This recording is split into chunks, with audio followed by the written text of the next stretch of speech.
ဟုတ်ကဲ့ mindful လေးကျင့်ကြံအဖြစ်ကလေးတွေမှာရရှိနိုင်မဲ့အကျိုးကျေးဇူးတွေကိုပြောပြပေးသွားချင်ပါတယ်။ mindful practice လေးကျင့်မယ်ဆိုရင်ကလေးတွေမှာသူတို့ရဲ့စိတ်ခံစားချက်လေးတွေကိုသူတို့ပုံမူပြီးတော့ပေါ့နော်ထိချုပ်လာနိုင်တယ် emotional regulation လုပ်နိုင်လာတယ်ပေါ့နော်။ဥပမာကလေးတွေကသူတို့ဝမ်းနေတဲ့အခါစိတ်ဆိုးတဲ့အခါကြောက်တဲ့အခါမျိုးမှာဒါကလေးတဘာဝပေါ့နော်သူတို့ရဲ့ emotion ကိုသူတို့မသိတဲ့အခါသူတို့ပေါ့နော်စိတ်လိုက်မှန်ပါတုံ့ပြန်တာမျိုးတွေဖြစ်တတ်တယ်ပေါ့နော်။ဒီနေရာမှာကျမတို့က mindful practice လေးကျင့်ကြံအပြင်ကလေးက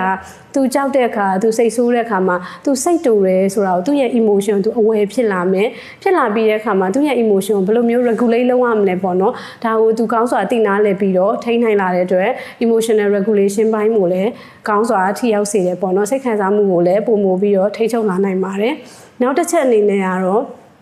ဒီ mindful practice လေးကျင့်ကြံအဖြစ်ပေါ့နော်ကလေးက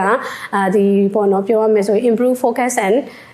concentration ပေါ့နော်အာယုံစူးစိုက်မှုအားပိုကောင်းလာနိုင်တယ်ပေါ့နော်အာယုံစူးစိုက်မှုအားကောင်းလာခြင်းအပြင်ကလေးတွေကစာသင်ခန်းထဲမှာပဲဖြစ်စေအိမ်စာလုပ်တဲ့အခါမှာပဲဖြစ်စေပေါ့နော်ပြီးမြောက်အောင်ပေါ့နော်တေချာလေးလုပ်နိုင်လာပါတယ်ရှင်တတိယအချက်အနေနဲ့ဆိုရင်ပေါ့ကလေးတွေမှာဒီ mindful practice လေးကျင့်ကြံအပြင်သူတို့မှာရှိနေတဲ့စိုးရိမ်မှုတွေเนาะစိတ်ပူပန်မှုတွေစိတ်ဖိစီးမှုတွေကလျော့နည်းစေပါတယ်။ဘာလို့လဲဆိုရင်ကျမတို့ mindful practice လေးကျင့်ကြံအပြင်